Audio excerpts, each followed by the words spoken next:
In today's video, I'm going to take you through my home shoulder workout.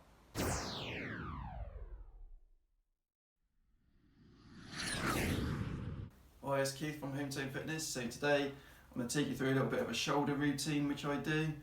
I'm going to do it as a little bit of a circuit, so it's not just straight sets, one after the other after the other. I'm going to go through a little bit of a circuit, so it does build up a little bit of cumulative fatigue. So yeah, you might not be able to go quite as heavy, but you're putting sort of stresses on the muscles in a different kind of way. So sometimes which I like to do it like this, so that it's getting hit from all different angles, not just the one angle and just that's it. So it's nice to mix up and do things like this. So on to the first exercise. So you can do this either two-handed or one-handed. What I've been doing is just trying to build up one side at a time. Sort of just really focus on one press at a time, because I've been suffering with a pec tear and that, and with the shoulder and everything else. It's just how to rehabilitate that, which I've found really useful. But I'll show you how I go about this. So sort of stand in like a boxing stance, if you like, one foot in front of the other. And I'll just hold one here. So I'm doing this off of a squat machine, but I find it's really good for pressing as well. So it doesn't look like there's a lot of weight on there, but obviously the actual unit weighs a fair bit as well. So okay,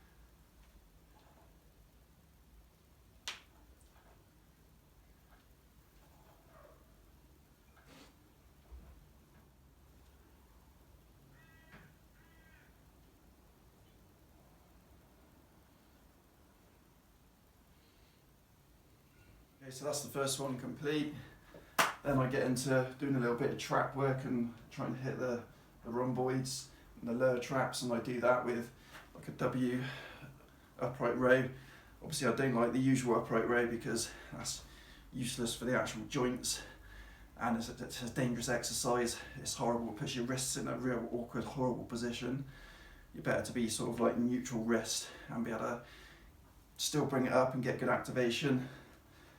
I'll just bring it up like that and go as far back as you can, as if you're squeezing your shoulder blades. Show you from the front.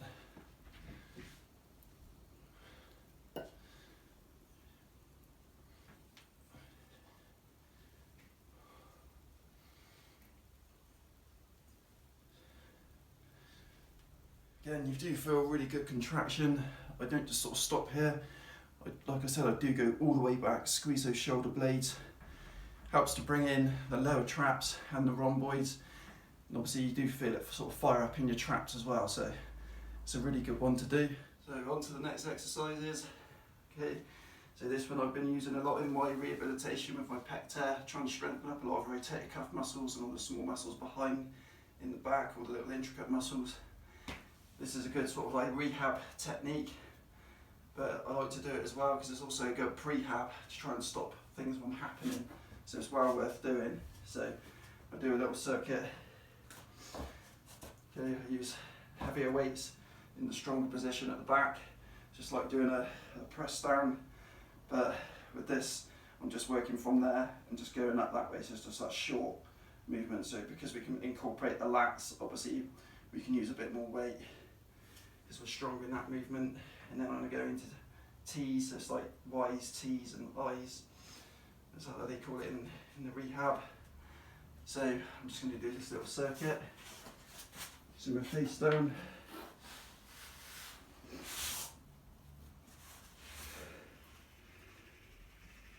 Okay, so just keep that going, don't rest them on the floor, keep that time under tension.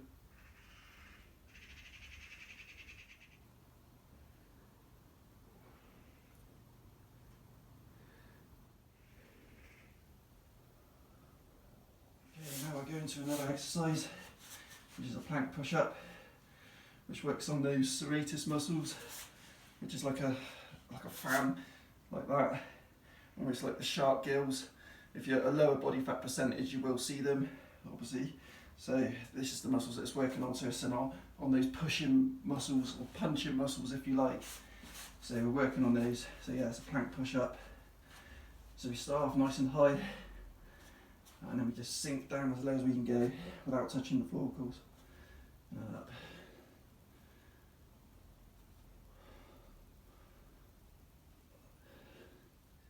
Okay, so now onto the band chop, just doing a little bit of core. So keep the hands straight on this one, like we're doing a golf swing, and just bring it down as if we're passing it into our pocket. What we don't want to do is let the arms take over and the shoulders take over. We want to keep the arms straight, make sure it's the core that's doing all the work.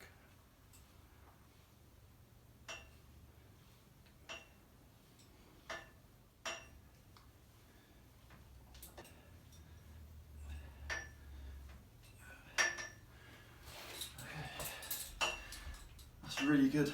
That is for firing up your midsection, and obviously with working from the side, those side angles, we're really sort of bringing in the obliques and tying that in, so it's really good to sort of strengthen up. Obviously not just in that forward motion all the time. No, a lot of people just concentrate on crunches. It's good to work our body in different planes of movement and obviously strengthen ourselves up, not just on the anterior, but obviously the posterior and obviously our sides all around. So it's important to think about that when doing core work. Don't just think about the front abs and then that's it, because that's not just your core. Your core is your whole trunk all the way around. So we want to make sure that we strengthen ourselves up all the way around for good core strength. Okay, so that's the first circuit complete. Obviously now I want to pyramid up in weight, so got the weights to smack on either side.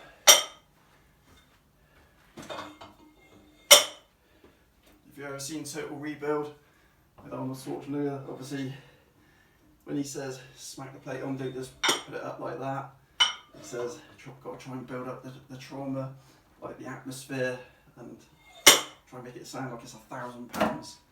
So it's the sort of second one to Pumping Iron. If you've ever seen Pumping Iron, it's the next one from that, when he came back after going into acting. He then comes back. It's a film called Total Rebuild, so it's worth checking out. So here we go.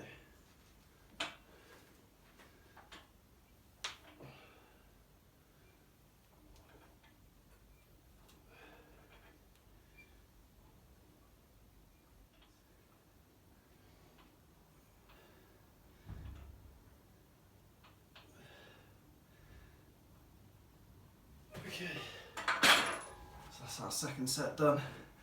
Definitely start to fire up now in the deltoids and the shoulders and the traps. Really starting to feel it now. We'll just say, when you're pressing, it's a much healthier movement if you're pressing towards the front. Like this, it's a much more natural position, because naturally our shoulders sort of sit roughly about 45 degrees sort of angled forwards with our bones, with the joints. So naturally, if we press like this, going out in front of us, the shoulders are thank you for it, you know, it's a much healthier position to be pressing than sort of trying to go against the grain of the way our shoulders are actually angled. People try and push sort of from here, and you get away with that for so many years, but after so long you can start getting a lot of wear and tear. And I totally say do not do behind the neck press. By all means, if you do that, you're asking for trouble. So keep yourself, you know, healthy, keep your joints healthy. We're in this for the long run, so you want to keep your joints as healthy as you can, because then that leads to more progress anyway.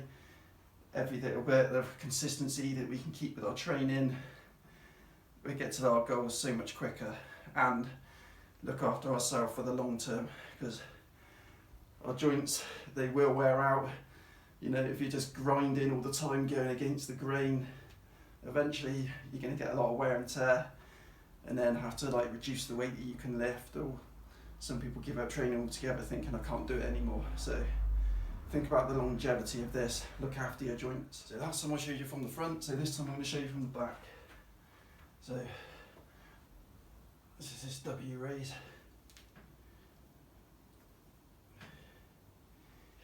Fire up again even more. That cumulative fatigue is really building up now, but that's good, that's what we want. So on to the next.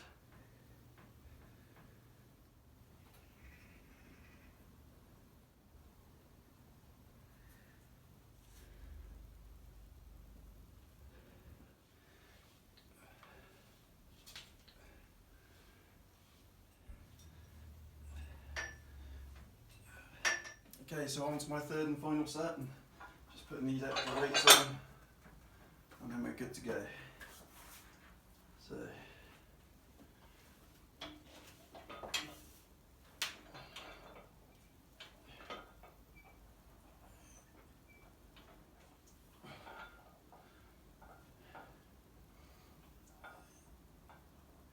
That's definitely fired up and fatigued now.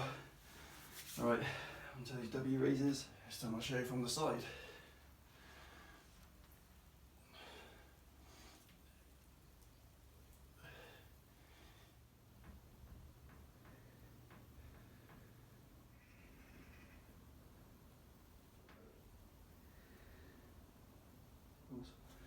None up.